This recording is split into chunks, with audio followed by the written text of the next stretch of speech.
Welcome to training for volunteer income tax assistance, also known as VITA. Session 9, Filing Status for California and More. This training is presented by the Franchise Tax Board VITA trainers. Hi, I'm Nuria. I'm Pamela.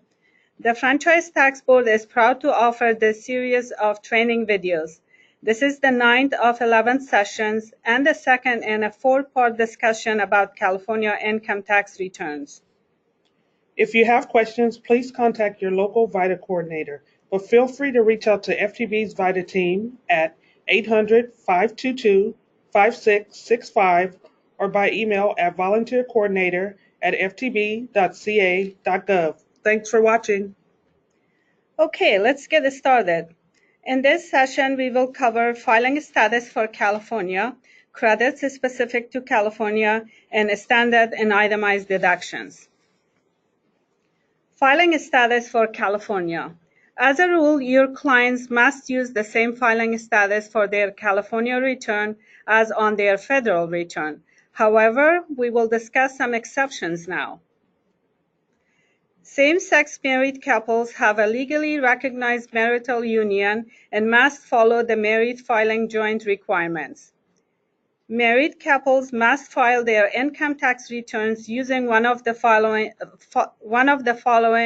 filing statuses: married or registered domestic partner filing jointly, married or RDP filing separately, or head of household.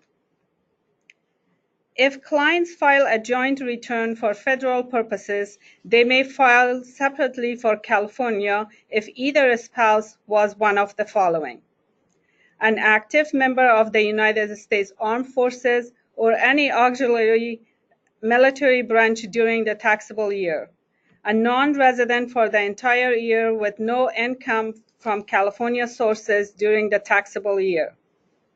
Keep in mind, if the spouse earning the California source income is domiciled in a community property state, community income will be split equally between the spouses.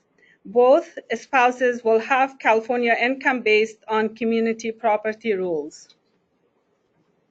California Earned Income Tax Credit, Cal EITC. The California Earned Income Tax Credit became available beginning with tax year 2015. For 2018, the credit is available to California households with no qualifying children and adjusted gross income less than $16,751. With one or more qualifying children, the adjusted gross income must be less than $24,951.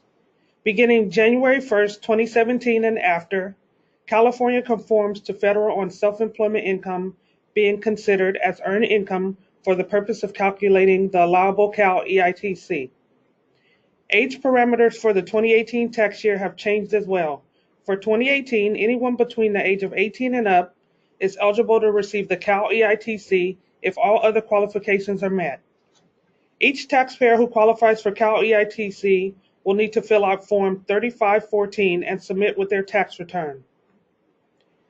FTB may need to verify the income and/or losses used to claim Cal EITC before FTB can issue any refund. FTB may reach out to a taxpayer by letter requesting additional information. The request will come on the FTB Form 4502, additional documentation required pending refund.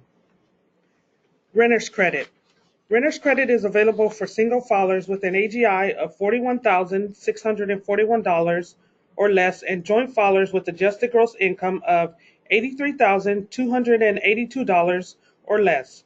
The maximum credit available for single filers is $60 and $120 if filing joint. California Standard or Itemized Deduction.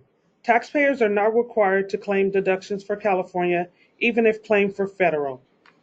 Due to the increase in the federal standard deduction, some taxpayers may not have enough deductions to itemize for federal. This does not mean they won't have enough for California. Some taxpayers may use the standard deduction for federal and itemize on their state return. Make sure to input all the taxpayers' itemized deductions into the TaxLayer software and allow the software to determine what is the taxpayer's benefit for California. If one spouse itemizes, then both must itemize. If a married or RDP couple elects to itemize, they must itemize their deductions even though one spouse's amount might be less than the standard deduction. Generally, you must split itemized deductions based on the community property rules or separate property rules, depending on the state of domicile. Normally, deductions follow the income funds used to pay the expense. You must attach the Federal Schedule A, Form 1040, itemized deductions, or state on a sheet of paper showing the division of deductions to the California return and complete Schedule CA 540, Part 2 for the California deduction. You have now completed the 9th of 11 Volunteer Income Tax Assistance training sessions. All sessions are available at the Franchise Tax Board's website at ftb.ca.gov. If you have questions, please contact your local VITA coordinator, but feel free to reach out to FTB's VITA team at 1-800-522-5665 or by email at volunteercoordinator@ftb.ca.gov. Keep practicing. Thanks for watching.